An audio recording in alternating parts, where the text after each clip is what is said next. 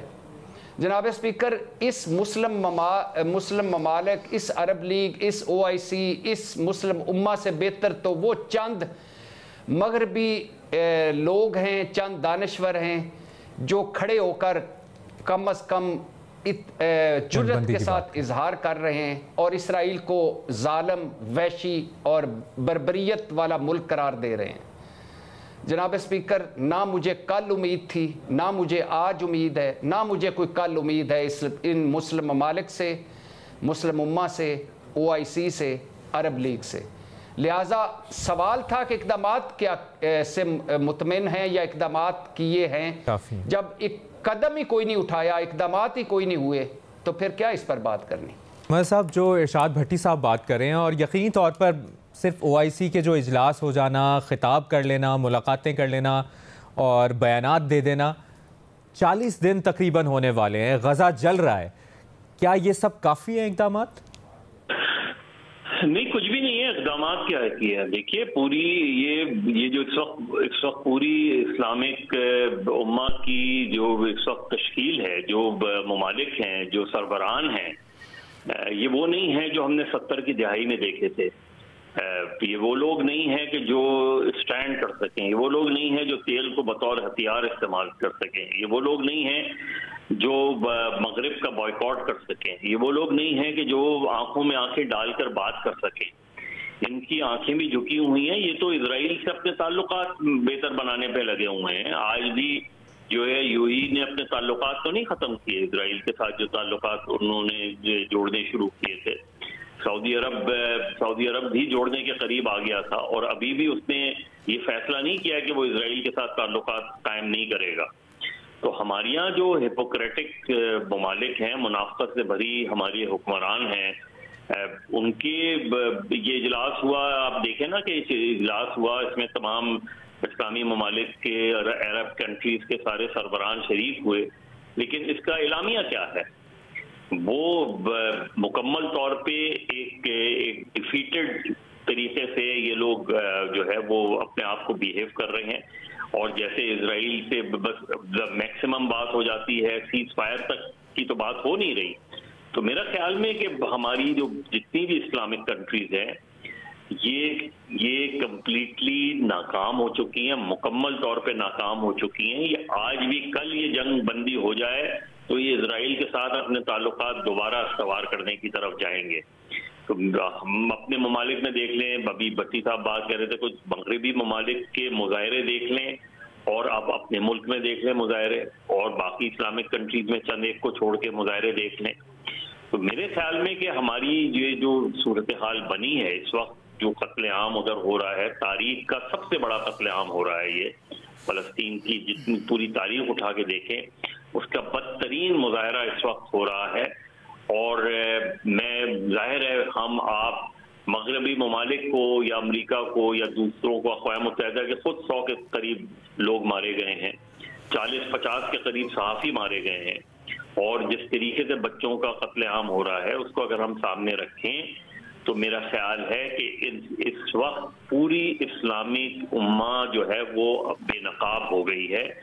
اور جب آپ شرمناک طریقے سے اس طرح کے بیانات دیں جو کہ ایسا لگے کہ آپ جو ہے وہ بالکل دفاع پر ہیں، ڈیفینسو ہیں، تو اس کا مطلب یہ ہوا ہے کہ ہم نے، ان ممالک نے فلسطینیوں کو اسرائیل کے اور زیونسٹ کے رحم و کرم پر چھوڑ دیا ہے، اور ہم صرف لاشیں اٹھانے پر لگے ہوئے ہیں۔ جس طرح اسرائیل چاہے قتل عام کرتا رہے، اور یہ ممالک خاموش رہیں گے، اس سے زیادہ یہ کچھ نہیں کریں گے، نہ ان سے کوئی توقع ہے۔ اعزاز، جو مظہر عباس صاحب بھی بات کریں، بھٹی صاحب بھی بات کریں، کیا پھر مسلم ممالک ناکام ہو گئے مکمل طور پر، یا کوشش ہی نہیں کی مسلمان ممالک نے اس جنگ بندی کے معاملے پر؟ بہت شکریہ مبشر۔ میرے بڑے مظہر صاحب بھی اور ارشاد بھائی بھی، میں دونوں سے بڑے بسط احترام، تھوڑا سا ایک پارشلی ان سے اختلاف کروں گا۔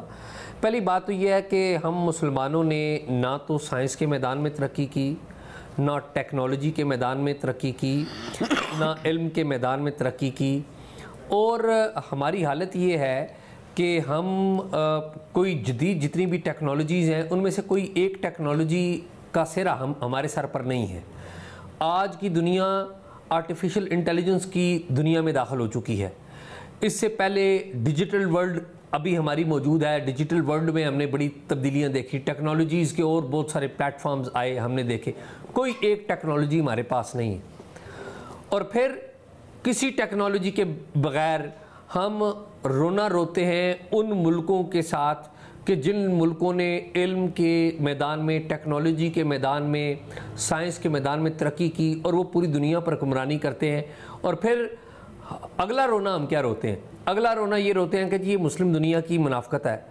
میں بڑے ادب سے کہوں گا یہ منافقت ہے یا حقیقت ہے کہ سب سے پہلی بات تو یہ ہے کہ کیا جو مڈل ایسٹ کا مسئلہ ہے یہ بات چیت کے ذریعے حل ہوگا, ہم کلیئرٹی کر لیں, یا یہ جنگ کے ذریعے حل ہوگا؟ ہم مانتے ہیں, ہم تو کہتے ہیں کہ یہ بات چیت کے ذریعے حل ہوگا. اس ریجن میں ہم کہتے ہیں کہ بات چیت کے ذریعے حل ہوگا. ہم کہتے ہیں کہ افغانستان کے ساتھ کوئی مسئلہ ہے ہمارا بات چیت کے ذریعے حل کریں گے. انڈیا کے ساتھ جو مسئلہ ہے ہمارا جنگیں بھی کر کے دیکھ لی, کہتے ہیں ہم بات چیت کے ذریعے حل کریں گے. ادھر ہم کس بات کی حمایت کر رہے ہیں؟ ادھر ہم بات کر رہے ہیں کہ ظلم ہو رہا ہے, فلسطینیوں کو قتل عام کیا جا رہا ہے. بالکل کیا جا رہا ہے, قابل مذمت ہے, جتنی بھی مذمت کریں کم ہے. لیکن یہ آج ہمارے فلسطینی بھائیوں کے اوپر جو ظلم ہو رہا ہے اس کی امیڈیٹ وجہ کیا بنی؟ اس کی امیڈیٹ وجہ یہ بنی کہ ایک پیس پروسیس چل رہا تھا جس میں ایک بڑے لیول کے اوپر امن ہونے جا رہا تھا, جس کے اوپر فلسطین گورنمنٹ, فلسطین کی حکومت راضی تھی, جس کے اوپر عرب ورلڈ راضی تھی, جس کے اوپر سعودی عرب راضی تھا, جس کے اوپر فلسطین کے پڑوسی ممالک راضی ہو گئے تھے. پڑوسی ممالک راضی ہو گئے تھے. اس پیس پروسیس کو 7 اکتوبر کو کس نے جا کے اس کو ڈی ریل کیا؟ ایک تنظیم نے اٹیک کر دیا, اسرائیل کے اوپر اٹیک کر دیا, اور اسرائیل نے اس اٹیک کے جواب میں عام جو نہتے فلسطینی ہیں ان کو بھی مارا, اور جو اس تنظیم ہے اس تنظیم کو بھی ٹارگٹ کیا. اب مجھے یہ بتائیے کہ ہم ایک طرف کی تو مذمت کرتے ہیں اور وہ قابل مذمت ہے, اس میں تو کوئی ڈاؤٹ نہیں, لیکن دوسری طرف جس نے یہ سارے پیس پروسیس کو ختم کر دیا ہم اس کا نام لینا پسند نہیں کرتے. ہاں, چونکہ اب ہمارا 22 ہے. 22 کیا ہے کہ جی ہم وہی یہ جو رونا ہے ہمارا کہ جی مسلم دنیا نے کچھ نہیں کیا. یہ مسلم دنیا کچھ بھی نہیں ہے. تمام ممالک کے اپنے اپنے مفادات ہیں. یو اے ای کا اپنا فائدہ تھا اس لیے انہوں نے اسرائیل کو تسلیم کر لیا. سعودی عرب نے اپنا دیکھا, اپنے معاملات دیکھے, وہ ایک پیس پروسیس کے اندر جا رہے تھے. ہم یہاں پر بیٹھ کے رونا روتے ہیں مسلم ورلڈ کا. آپ کی مسلم ورلڈ نے آپ کا کیا ساتھ دیا؟ آپ تو کشکول لے کے پھر رہے ہیں, کوئی تو لفٹ کرانے کے لیے آپ کو تیار نہیں ہے. آپ کی مسلم ورلڈ نے آپ کا کیا ساتھ دیا جب آپ کا کانفلکٹ آپ کے پڑوسی ممالک سے ہوا ہے؟ کتنے مسلمان ممالک آپ پاکستان کے ساتھ کھڑے ہو گئے ہیں افغانستان کے خلاف, یا کتنے مسلمان ممالک نے ساتھ دیا تھا جو جنگیں ہماری بھارت کے ساتھ ہوئیں یا جو اختلافات ہمارے بھارت کے ساتھ ہوئے؟ تو یہ مسلم ممالک کا رونا بند کرنا چاہیے میرے خیال میں. اور بڑی جذباتی نعرے بازی ہم کرتے ہیں کہ جی مسلم دنیا. اچھا, پھر اس میں بھی منافقت ہماری دیکھیں. ادھر سے بیٹھ کے ہم کہتے ہیں کہ جی وہ ادھر مسلمان بھائی ہمارے شہید ہو رہے ہیں. بالکل ہو رہے ہیں, غلط ہے, نہیں ہونا چاہیے. ان مسلمان بھائیوں کا ہمیں بڑا فکر ہے, ہونا بھی چاہیے, یہ نہیں میں کہہ رہا ہوں کہ نہیں ہونا چاہیے, لیکن ان کو ہم مسلمان بھائی کہتے ہیں. جن مسلمان بھائیوں کو آپ نے یہاں پر رکھا, ان کی 4 نسلیں یہاں پر پیدا ہوئیں, ان کو ہم دھکے دے کر نکال رہے ہیں. اور یہاں پر اللہ شریف لگائی ہوئی ہے ہم نے کہ نکالو نکالو نکالو, افغانوں کو نکالو یہاں سے نکالو. وہاں پر اعزاز آپ کا پوائنٹ آ گیا ہے, ہمیں وہاں پر اپنے خیالات نہیں یاد آتے. فخر دورانی صاحب, میرے خیال میں بہت ساری منافقت ہم لوگ بھی کرتے ہیں. ٹھیک ہے, آپ کا پوائنٹ آ گیا ہے اعزاز. رونا بڑا آسان ہے. مبشر آخری مجھے بات کرنے دیں. یہ رونا بڑا آسان ہے کہ جی وہ ہم ٹی وی اپنی ریٹنگز بنا لیں. ہم نے کیا کیا مجھے بتائیں, ہم میں سے کتنے ہیں جنہوں نے جا کے فلسطین کے لیے جا کے چیریٹی میں بھی پیسے دیے ہیں؟ اور لڑنا تو دور کی بات, وہ تو لڑائی کے لیے بلا ہی نہیں رہے. تو ایک بندہ یہاں سے گیا ہے پورے پاکستان میں سے 14 کروڑ 22 کروڑ کی آبادی میں سے ایک بندہ گیا ہے, وہ سینیٹر مشتاق گیا ہے جماعت اسلامی کا. جماعت اسلامی کو ہم ووٹ بھی نہیں دیتے, وہ ایک الگ ایشو ہے. میں نہیں کہتا ہوں کہ اس کو ووٹ دے, لیکن ایک بندہ جس نے پورے 22 کروڑ پاکستانیوں کی پوری ایک ریپرزنٹیشن کی ہے, وہ ایک بندہ ہے. تو یہ تو میرے خیال میں یہ بڑی غلط باتیں ہیں. میں بڑے ادب سے اپنے بڑے بھائیوں سے, بڑے سینئر سے تھوڑا سا اختلاف کرتا ہوں. فخر درانی صاحب آپ کی کیا رائے؟ مبشر بھائی صرف ایک سیکنڈ مبشر جی بھٹی صاحب, صرف فخر درانی صاحب سے پہلی بات تو یہ ہے کہ بالکل ٹھیک کہہ رہے ہیں اعزاز بھائی. ٹیکنالوجی کی جب بات کریں, سائنس کی بات کریں, اور جو ہماری پستی ہے اس کی بات کریں, اس میں کوئی شک نہیں ہے. یہ دوسری بات بھی ٹھیک ہے, یہ مفادات کی دنیا ہے, اس میں کوئی شک نہیں ہے. لیکن بھائی جان یہ جذباتی رونا نہیں ہے, یہ منافقت نہیں ہے. یہ اس کو پلیز اللہ کے نام پہ نہ جذباتی رونا کہیں نہ منافقت کہیں. ہم یہ نہیں کہہ رہے کہ مسلم ممالک 57 ممالک اٹھیں, اپنی فوجیں تیار کریں اور اسرائیل پر حملہ کر دیں. ہم یہ کہہ رہے ہیں کہ جب آپ کے بھائی, آپ کے بچے, آپ کی بہنیں, آپ کے بزرگ شہید ہو رہے ہیں, اور جس پر مغرب کے اکثریت دانشور کہہ رہے ہیں, اور وہ لوگ جو منافقت کر رہے ہیں, جو مظاہرے کر رہے ہیں لندن میں, جو فرانس میں مظاہرے کر رہے ہیں, وہ منافقت کر رہے ہیں. جو وہ دانشور بول رہے ہیں وہ منافقت کر رہے ہیں. نہیں, وہ کہہ رہے ہیں کہ حملہ کیا, اس کے جواب میں آپ کیا کرنے جا رہے ہو. ان کی چیریٹی آپ سے زیادہ چیریٹی ہے, انہوں نے سب سے زیادہ وہاں پر پیسے دیے ہیں, سب سے زیادہ اب بھٹی صاحب کو ایک دفعہ کمپلیٹ کرنے دیں. نہیں, باتیں نہیں کر رہے, یہ آپ غلط کہہ رہے ہیں, اور آپ نے بڑا غلط رنگ دیا ہے. مجھے دکھ ہوا ہے اس بات کو. آپ کا پوائنٹ آف ویو ادب کے ساتھ, آپ چھوٹے بھائی ہیں, یہ ہے, یہ منافقت نہیں ہے خدا کے لیے, یہ جذبات نہیں ہے خدا کے لیے. میں کہتا ہوں کوئی تیل کارڈ استعمال کر لیتے, کوئی تجارتی بائیکاٹ استعمال کر دیتے, کوئی سفارتی بائیکاٹ کر دیتے, کوئی اکٹھا ہو کے کر دیتے, ان کے ساتھ کھڑے ہو جاتے کہ یہ ظلم ہو رہا ہے. ظلم کو ظلم کہنا منافقت نہیں ہے, ظلم کو ظلم کہنا جذباتی نہیں ہے. بھٹی صاحب, اور آخری بات بھائی جان, سمپل سی بات ہے کہ جو وہ جانوروں جیسی زندگی گزار رہے تھے, اعزاز صاحب اللہ نہ کرے آپ پر وہ زندگی آ جائے. میں دیکھوں گا کہ آپ کیسے خودکش بمبار بن کے باہر نہ نکلے. میں دیکھوں گا کیسے آپ کہیں گے کہ اس زندگی سے تو موت اچھی ہے. کون سے عرب ممالک آپ کہہ رہے ہیں کہ وہ ٹھیک ہے بھٹی صاحب, آپ کا پوائنٹ آ گیا. کون سے کہہ رہے تھے کہ وہ ناخوش ہو گئے. فخر درانی صاحب, آپ کا کیا کامنٹ ہے؟ جو ایک بنیادی سوال ہم نے یہ رکھا ہے کہ غزہ سے متعلق مسلم ممالک نے جو اب تک اقدامات کیے, آپ کے خیال میں وہ کافی ہیں؟ جو خطابات ہو رہے ہیں, بیانات آ رہے ہیں, مذمتیں آ رہی ہیں. میرا نہیں خیال کہ جو OIC کے پلیٹ فارم سے 2 دن پہلے ایک جو بیان جاری کیا گیا ہے, اعلامیہ جاری کیا گیا ہے, وہ ایک کافی ہے. اسرائیل کے یہ جو ابھی کاروائیاں جاری ہیں, 11,000 سے زیادہ جو فلسطینیوں کو شہید کیا گیا ہے, لیکن ہمیں یہ ریالٹی کو بھی دیکھنا ہوگا کہ یہ جو 57 ممالک ہیں, جس طرح اعزاز سید صاحب نے کہا یا ارشاد بھٹی صاحب نے کہا, یہ دونوں اپنے طور پہ بالکل درست ہیں کہ جو بین الاقوامی تعلقات ہوتے ہیں اس میں مذہب کو ایک سائڈ پہ رکھ کے اب جو انٹرنیشنل جو ریلیشنز ہیں اس میں مفادات کو پہلے وہ کیا جاتا ہے. وہ چاہے عرب ممالک نے, آپ نے دیکھ بھی لیا ہوگا, یہ جو 40 روز میں جو بھی ان کی طرف سے رسپانس دیا گیا ہے, مجھے تو یہ اس وجہ سے بھی بڑا افسوس ہوتا ہے کہ یہ جتنا بھی آپ اسرائیل اور فلسطین کا حالیہ جو تنازع ہے اس میں دیکھیں, ایئر سپیس جو یوز کی جا رہی ہے, امریکہ سے اسلحہ آ رہا ہو یا یورپ سے اسلحہ آ رہا ہو, وہ کن ممالک سے گزر کے اسرائیل پہنچ رہا ہے؟ وہ مسلمان ممالک سے پہنچ رہا ہے. اس کے ساتھ ساتھ اگر آپ دیکھیں کہ یہ جتنے بھی جو پروڈکٹس ہیں اسرائیلی ہوں یا جو بھی, کتنے مسلمان ممالک نے ان پروڈکٹس کا جو ہے وہ بائیکاٹ کیا ہے کہ آپ جو اسرائیل کی اکانومی ہے یا امریکہ کی جو پروڈکٹس کی وجہ سے ان کی اکانومی کو متاثر کیا جا سکتا تھا, کچھ ایسا نہیں کیا گیا. اس کے ساتھ ساتھ اگر آپ دیکھیں کہ یہ جو OIC کا پلیٹ فارم تھا, ہم ایک جو جتنے بھی مسلمان ممالک تھے یہ ایک واضح پیغام دے سکتے تھے, لیکن اس کی وجہ یہ ہے کہ جتنے بھی مسلمان ممالک ہیں وہ امریکہ سے ڈرتے ہیں, چاہے وہ کسی بھی ریزن سے ہو. عرب ممالک میں بادشاہت ہے, وہ بادشاہت چھن جانے کی وجہ سے ڈرتے ہوں گے. جو نان عرب ممالک ہیں اس میں زیادہ تر کی معیشت اچھی نہیں ہے, تو اس وجہ سے وہ ڈرتے ہیں. جو حکمران ہیں جتنے بھی نان عرب ہیں اس میں سے, تو ہر ایک کے اپنے اپنے مفادات ہیں. ان مفادات کو جو ہے سامنے رکھتے ہوئے یہ جو اسرائیل اور عرب جو فلسطین کا کانفلکٹ ہے اس کو نظر انداز کیا جا رہا ہے. جبکہ ہم دوسری طرف بھی اگر دیکھیں, یورپ میں دیکھیں, میں بہت بڑے بڑے مظاہرے ہو رہے ہیں. لندن میں دیکھیں آپ ملین مارچ ہو رہے ہیں, اس کے ساتھ ساتھ امریکہ میں دیکھیں وہاں پہ بھی لاکھوں کے حساب سے وائٹ ہاؤس کے سامنے مظاہرے کیے گئے. لیکن ان کا جو ان مظاہروں سے فرق کیا پڑا ہے؟ کیا وہ حملے جو ہیں وہ رک گئے ہیں؟ کیا اس سے جو بچے ہیں ان کو شہید کرنا اسرائیلیوں نے وہ ختم کر دیا ہے؟ بالکل نہیں کیا. اس کی وجہ یہ ہے کہ جو میٹر کرتے ہیں وہ فیصلہ ساز ہیں.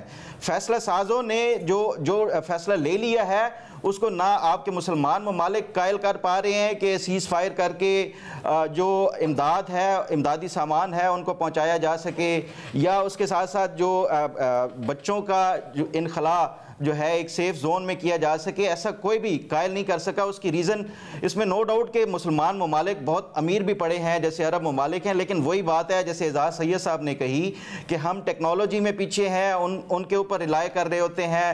جو دوسرے جتنے بھی غریب ممالک ہیں مسلمان وہ اس امریکی امداد کی وجہ سے ان کے اوپر ریلائنس کرتے ہیں. تو یہ جو جتنے بھی آپ انٹرنیشنل ریلیشنز میں دیکھیں گے مسلمان ممالک کی جو میرا خیال ہے ناکامی کی وجوہات یہی ہیں.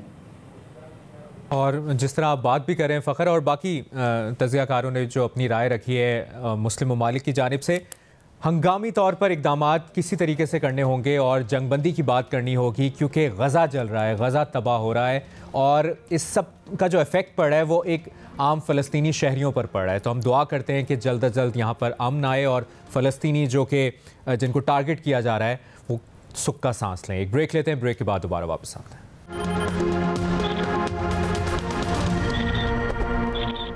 بریک کے بعد پروگرام رپورٹ کارڈ میں ایک بار پھر آپ کو خوش آمدید کہیں گے. ناظرین, نون لیگ نے الیکٹیبلز کو پارٹی میں شامل کرنے کا فیصلہ کیا ہے. آج کی یہ ڈیولپمنٹ ہے. قیادت نے آئندہ عام انتخابات میں قومی اسمبلی میں 2/3 اکثریت کے حصول کو اولین ہدف قرار دیا ہے.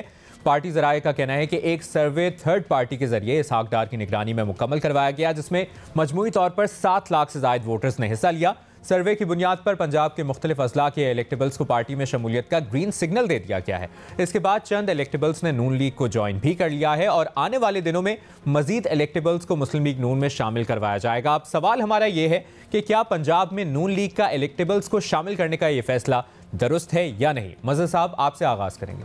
جو اس وقت مسلم لیگ نون پالیٹکس کر رہی ہے, بیسکلی ظاہر ہے اس وقت ان کو جو ان کے مخالفین ہیں وہ ان کو ایک کنگز پارٹی کے طور پہ دیکھ رہے ہیں, وہ جس میں پاکستان پیپلز پارٹی بھی شامل ہے. اور اس وقت مسلم لیگ نون جس طرح وہ سندھ میں دورے کر رہے ہیں, نواز شریف صاحب اب کل بلوچستان جا رہے ہیں, بلوچستان میں وہ بنیادی طور پہ آپ کو اگر یاد ہو تو مسلم لیگ نون کا اور 2018 میں جو مسلم لیگ نون کے خلاف چیزیں ہوئی تھیں اس کا آغاز بلوچستان سے ہی ہوا تھا. اور وہ وہاں بلوچستان میں مختلف جو قوم پرست جماعتیں ہیں ان کو بھی اپنے ساتھ ملانے کی کوشش. مسلم لیگ نون اپنی بیسکلی اس کریڈیبلٹی کو بنانے کی کوشش کر رہی ہے تاکہ دیگر سیاسی جماعتیں بھی اس کا حصہ ہوں, جس میں MQM بھی شامل ہے, جس میں نیشنل پارٹی بھی شامل ہے, اس میں نیشنل پارٹی بھی شامل ہے, جس کے اندر شاید BNP مینگل سے بھی ان کی بات چیت ہو. تو مسلم لیگ نون اپنی بیسکلی اس وقت جو ان کی صورتحال ہے نواز شریف صاحب کی, کیونکہ ابھی نواز شریف صاحب کا اپنا سیاسی مستقبل جو ہے وہ جڑا ہوا ہے کہ ان کی نااہلی کا مسئلہ کس طرح وہ ہوتا ہے, ان کے خلاف جو اپیلوں کا مسئلہ کس طرح ہوتا ہے. تو وہ ایک بڑا سیاسی اتحاد بنانے کی کوشش کر رہے ہیں اور اسی کی وجہ سے مسلم لیگ نون اس وقت زیادہ ہمیں متحرک نظر آ رہی ہے. پاکستان تحریک انصاف ظاہر ہے اس وقت ایک مشکل صورتحال سے گزر رہی ہے, ان کے لیے جلسے جلوس کرنا ہی محال ہو گیا ہے, تو الیکشن لڑنا تو بہت دور کی بات ہے اس وقت. تو میرا خیال ہے اس وقت فور فرنٹ پہ مسلم لیگ ہے, اور شاید پاکستان پیپلز پارٹی سے اس کا جو کانفلکٹ ہے وہ مجھے مزید بڑھتا ہوا نظر آ رہا ہے. فخر درانی صاحب, آپ کو بھی یہی لگ رہا ہے؟ اور وہی سوال کہ پنجاب میں نون لیگ کا الیکٹیبلز کو شامل کرنے کا فیصلہ آپ کیسے دیکھ رہے ہیں؟ مبشر صاحب, اگر دیکھیں آپ 2018 کے الیکشن سے پہلے تو یہی مسلم لیگ نون تھی. جب ان کے اپنے پارٹی کے کچھ لوگ چھوڑ کے جا رہے تھے تو مسلم لیگ نون نے آواز اٹھائی کہ ان کے بندے توڑے جا رہے ہیں, یہ الیکٹیبلز کے جو نام پہ عمران خان کو ایک پارٹی بنا کے دی جا رہی ہے, یہ ظلم ہے, یہ زیادتی ہے. اگر اس کو ایک مثالی جمہوریت کے طور پہ دیکھیں تو میرا خیال ہے کہ الیکٹیبلز کو نہیں ہونا چاہیے، ان کی سیاست میں اس طرح کا کوئی عمل دخل ہی نہیں ہونا چاہیے، کیونکہ یہی وہ لوگ ہوتے ہیں جن کے ذریعے آپ کی اسٹیبلشمنٹ جو ہے وہ سیاسی جماعتوں کو بلیک میل کرتی ہے. کسی بھی حکومت کو گرانے کے حوالے سے بھی یہی وہ الیکٹیبلز ہوتے ہیں جو سب سے پہلے پارٹی جو ہے وہ چھوڑتے ہیں، اور یہی وہ الیکٹیبلز ہوتے ہیں جو کسی دوسری پارٹی جو کنگز پارٹی ہوتی ہے اس میں شامل ہوتے ہیں. تو یہ اگر مثالی جمہوریت کا ہم وہ دیکھیں تو اس میں میرا نہیں خیال کہ یہ مسلم لیگ نون کا یہ کوئی درست فیصلہ ہے. لیکن ہم اس کو پھر دیکھیں گے کہ آپ کا جو اوورآل سیاسی کانٹیکسٹ ہے اس زمرے میں دیکھیں تو جتنے بھی یہ سیاستدان ہوتے ہیں یہ الیکشن لڑ کے ہمیشہ حکومت میں ہی آنا چاہتے ہیں، کوئی اپوزیشن کے ڈیسک کے اوپر بیٹھنا نہیں چاہتا. تو یہ جتنے بھی الیکٹیبل سو کالڈ ہیں یا جن کو دوسرے لفظوں میں لوٹے بھی کہتے ہیں، یہ میرا نہیں خیال کہ یہ کوئی آگے آنے والے بھی کچھ 10 15 20 سالوں میں ختم ہونے کا کوئی ہم دیکھ رہے ہیں کہ کوئی چانسز ہیں. لیکن یہ ہمیں اس کے لیے جو ہے وہ سب سے پہلے تو اپنی پارٹیز کے اندر بھی جمہوری نظام لانا ہوگا، لیکن اس کے ساتھ ساتھ جو اوورآل ہمارا جو معاشرہ ہے اس میں بھی جمہوری نظام کی جو ہے وہ پرورش کرانی ہوگی. آپ دیکھیں کہ جتنے بھی ہمارے لیڈرز ہیں، چاہے وہ عمران خان ہیں، ان کا سیاسی سفر دیکھ لیں، 2002 سے 1 سیٹ سے لے کے 2018 میں 115 سیٹ تک جو ہے وہ اپنی پارٹی کو لے آئے. وہ کس لیے لے آئے؟ وہ اس کی جسٹیفیکیشن بھی یہی دیتے تھے کہ اگر وہ اپنے پرنسپلز کے اوپر یا اپنے اصولوں کے اوپر سیاست کرتے رہتے تو وہ 1 یا 2 جو سیٹوں کے ساتھ ہی سیاست کرتے. انہوں نے اپنے جو اصول تھے ان کو کمپرومائز کیا، اس کی بنیاد کے اوپر وہ حکومت بنانے میں بھی جو ہے وہ کامیاب ہوئے تھے. تو یہ ایک جو تاثر ہے، اور اس میں پھر آپ کا جو الیکٹورل جو پروسیس ہے ہمارا پاکستان کا، اس میں برادری ازم ہے، دھڑے بندی ہے، پھر آپ سندھ میں چلے جائیں وڈیرا سسٹم ہے، بلوچستان میں چلے جائیں سردار اور نواب ہیں. یہ ایسے فیکٹرز ہیں جو ہمارا جو جمہوری نظام ہے اس کو میچور نہیں ہونے دیتے، اس کو ایک آئیڈیل جو جمہوری جو سسٹم ہے وہ نہیں بننے دیتے. تو میرا نہیں خیال کہ یہ مسلم لیگ نون کوئی اچھا کوئی فیصلہ کر رہی ہے الیکٹیبلز کو. اعزاز، آپ کو کیا لگتا ہے پنجاب میں نون لیگ کا الیکٹیبلز کو شامل کرنے کا فیصلہ، آپ کو کیا انالیسس ہے؟ کیا یہ فیصلہ درست ہے؟ مبشر، میں جو فخر نے بات کی ہے اسی بات کو آگے بڑھاؤں گا. ایک بات تو بالکل درست ہے کہ پاکستان میں اسٹیبلشمنٹ کا ایک بڑا کردار رہا ہے، اور اسٹیبلشمنٹ کے لیے یہ الیکٹیبلز جو ہیں وہ بڑا بنیادی کردار ادا کرتے رہے. یہ بات تو درست ہے، لیکن میں سمجھتا ہوں کہ ایک اور پہلو سے بھی اس چیز کو دیکھنا چاہیے. وہ یہ ہے کہ پاکستان میں سیاسی جماعتیں وہ مضبوط نہیں ہو سکیں، سیاسی جماعتیں وہ کمزور ہی رہی ہیں. اب مجھے یہ بتائیں کہ اسٹیبلشمنٹ نے تو اپنا کھیل کھیلنا ہے، اس میں تو کوئی شک ہی نہیں ہے، کیونکہ وہ پاور پالیٹکس میں اپنا ایک رول چاہتے ہیں. وہ چاہتے ہیں کہ پاور پالیٹکس پہ ان کی اجارہ داری رہے، وہ تو یہ کریں گے. لیکن مجھے یہ بتائیے سیاسی جماعتوں کو مضبوط کرنے سے کس نے روکا؟ کیا جناب نواز شریف صاحب کو اسٹیبلشمنٹ نے کہا ہے کہ وہ اپنی سیاسی جماعت کو منظم نہ کریں یا اسے کمزور رکھیں؟ کیا جناب آصف علی زرداری کو اور بلاول بھٹو زرداری صاحب کو اسٹیبلشمنٹ نے کہا کہ وہ اپنی جماعتیں نہ لائیں؟ حالانکہ پیپلز پارٹی کی جو جماعت ہے باقی جماعتوں سے بہت بہتر ہے، یعنی کہ نون لیگ کی اگر کمپیریزن کریں یا باقی جماعتوں کا کمپیریزن، پیپلز پارٹی بڑی بہتر ہے. لیکن میں کیا کہہ رہا ہوں کہ کس طریقے سے یہ بہتر نہیں، وہ یہ ہے معاملہ کہ ہماری جو سیاسی جماعتیں ہیں انفارچونیٹلی اکثریتی سیاسی جماعتیں، مین سٹریم سیاسی جماعتیں، وہ یونین کونسل لیول کے اوپر منظم نہیں ہیں، کیونکہ لوکل گورنمنٹ کے الیکشن نہیں ہوتے. لوکل گورنمنٹ کے الیکشن ہوں گے تو کمپٹیشن کا جو لیول ہے وہ یونین کونسل کی لیول پہ آئے گا، پھر تحصیل کی سطح پر جائے گا، پھر ضلع کی سطح پر جائے گا، اور ضلع سے صوبے اور صوبے سے مرکز کی طرف آئے گا. ہمارے ہاں سیاسی جماعتیں بدقسمتی سے لوکل گورنمنٹ سسٹم کو مضبوط نہیں ہونے دیتی. اس کی وجہ یہ ہے کہ اگر لوکل گورنمنٹ سسٹم کو مضبوط ہونے دیا تو ضلع کے لیول پر جو سٹیٹس کو بن گیا ہوا ہے، جو اجارہ داری بن گئی ہوئی ہے، پھر وہ جو اجارہ داری ہے وہ صوبے اور مرکز کے اوپر بھی بن گئی ہوئی ہے، وہ ٹوٹ جائے گی. اب معاملہ یہ ہے کہ یہ الیکٹیبلز اس سارے کھیل کے بڑے بینیفیشری نظر آتے ہیں. آپ ان الیکٹیبلز کی جو تفصیل نکالیں تو آپ کو پتہ چلے گا کہ یہ جو الیکٹیبلز ہیں ان الیکٹیبلز کی جو پریزنس ہے، آپ کو 2002 کے مشرف صاحب کے جو فوجی کو تھا ان کے ساتھی جرنیلوں کا، اس کے بعد جو 2002 میں ایک کرافٹ کی گئی تھی پی ایم ایل کیو کی گورنمنٹ، آپ کو الیکٹیبلز 2002 سے 2007 تک کی جو حکومت ہے اس میں بھی نظر آئیں گے. آپ کو وہی چہرے اور وہی خانوادے 2008 سے 2013 کی پیپلز پارٹی کی جو گورنمنٹ ہے اس میں بھی نظر آئیں گے، پرٹیکولرلی جنوبی پنجاب کی حوالے سے میں بات کر رہا ہوں. پھر آپ دیکھیں گے 2013 سے 2018 تک کی نون لیگ کی گورنمنٹ میں بھی کچھ خانوادے اور کچھ چہرے آپ کو وہی نظر آئیں گے جو الیکٹیبلز ہیں. اور پھر جب 2018 کے الیکشن ہوتے ہیں تو پی ٹی آئی کی گورنمنٹ آتی ہے جو کہ اپریل 2022 تک رہتی ہے، 11 اپریل 2022 تک رہتی ہے. تو اس میں بھی الیکٹیبلز جو ہیں وہ موجود ہیں. آپ دیکھتے ہیں کہ ہر دور میں یہ جو الیکٹیبلز ہیں، یہ نئی جماعت جس کے سر پہ جسے کہتے ہیں نظر آ جاتا ہے ان کے ہما اقتدار کا بیٹھنے جا رہا ہے، یا جس طرف ہوا چل پڑی ہے، یا جس طرف اسٹیبلشمنٹ کھڑی ہو گئی ہے، تو یہ اڑتے ہوئے جاتے ہیں ادھر جا کے بیٹھ جاتے ہیں. اس میں اصل قصور اسٹیبلشمنٹ کا تو ہے اور اس سے سیاسی جماعتوں کے معاملات اپنے چلتے رہتے ہیں. لیکن میں یہ سمجھتا ہوں اسٹیبلشمنٹ کے ساتھ ایک قصوروار ہمارے سیاسی رہنما بھی ہیں جنہوں نے لوکل گورنمنٹ کو مضبوط نہیں کیا.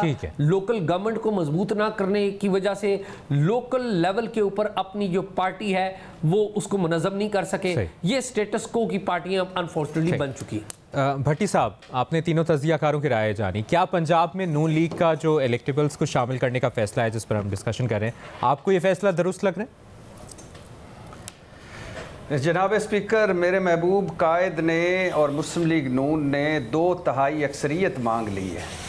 2/3 اکثریت دیں گے تو خوشحالی آئے گی، 2/3 اکثریت دیں گے تو ملک میں معاشی ترقی ہوگی، 2/3 اکثریت دیں گے تو عوام کے مسائل حل ہوں گے. اور میرے محبوب قائد ایک مرتبہ ایک پہلے الیکشن میں بھی الیکشن کے درمیان جب رزلٹ آ رہے تھے تو 2/3 اکثریت کا خواب دیکھا اور خواب پورا ہوا، اور اب بھی لگ رہا ہے کہ خواب پورا ہوگا، کیونکہ آج کل وہ جو خواب بھی دیکھتے ہیں وہ پورا ہوتا دکھائی دیتا ہے. میرے محبوب قائد ایک طرف 2/3 اکثریت مانگ رہے ہیں، دوسری طرف 40 سے زائد ارکان اسمبلی سر جوڑ کر بیٹھے ہیں اور 30 سے زائد ذیلی کمیٹیاں بن چکی ہیں، اور منشور بن رہا ہے. 20 نومبر کو وہ شاندار دھماکہ خیز منشور آئے گا جو ملک کی تقدیر بدل دے گا. اور ایک طرف 2/3 اکثریت اور منشور، اور تیسری طرف میرے محبوب قائد اپنے لاڈلے پن کی وجہ سے پریشان ہے. کہتے ہیں یہ چھاپ کیوں لگ گئی ہے لاڈلے پن کی، اس چھاپ کو ہٹایا جائے. واہ میرے محبوب قائد، واہ میرے محبوب قائد. آپ کا سوال تھا شامل کروایا جائے گا. یہ سوال بڑا عجیب سا ہے، شامل کیوں بھائی کروایا جائے گا؟ شامل ہوں گے. جناب اسپیکر، الیکٹیبلز کو ذرا یہ معزز لفظ ہے، اگر اس کو چند کو نکال کر باقی الیکٹیبلز کو اگر لوٹا کہیں تو وہ زیادہ اچھا ہوگا، کیونکہ یہ 2002 دیکھ لیں، 2007 دیکھ لیں، 2013 دیکھ لیں، 2018 دیکھ لیں، اور اب 2024 دیکھ لیں. یہ وہ لوٹے ہیں جو ایک مختلف جگہوں پر جلے جاتے ہیں، اور بقول مریم نواز صاحبہ کے لوٹوں کا آخری دم تک گھراؤ کرنا چاہیے، اور لوٹوں کی اصل جگہ باتھ روم ہوتی ہے. ایم کیو ایم سے اتحاد ہوگا، باپ پارٹی کو ویلکم کیا جائے گا. الیکٹیبلز کے لیے دروازے کھول دیے ہم نے، پہلے آؤ پہلے پاؤ، فرسٹ کم فرسٹ سروس. منظر یہ ہے آج کل کہ نواز شریف صاحب بیٹھے ہوتے ہیں، نون لیگ کے زعماء ساتھ بیٹھے ہوتے ہیں، پارٹیاں اور لوگ جوک در جوک آتے ہیں، میاں صاحب کے ساتھ کھڑے ہونے کا وعدہ کرتے ہیں پاکستان جمہوریت کے لیے، سویلین بالادستی کے لیے، اور media ball to ball commentary کرتا ہے. اور یہ منظر جب 2018 میں تھا تو حرام تھا، آج حلال ہے. جناب اسپیکر، یہ سب کچھ کیوں ہو رہا ہے اور یہ کیوں کرنے کی ضرورت پڑ گئی ہے میرے محبوب قائد کو اور نون لیگ کو؟ کیوں مسلم لیگ نون ساری جماعتوں کو جو اس میں شامل ہو سکتی ہیں کروا رہی ہے، اور الیکٹیبلز کے پاس جا رہی ہے، اور کوئٹہ اور کراچی اور لاہور اور اسلام آباد کے چکر کاٹے جا رہے ہیں؟ اس لیے کہ مسلم لیگ نون کو پتہ ہے کہ وہ بیانیہ لیس ہیں، اور 16 مہینے کی بدترین حکومت کے بعد وہ پرفارمنس لیس بھی ہیں، اور جو حالات چل رہے ہیں اس میں وہ مقبولیت لیس بھی ہیں.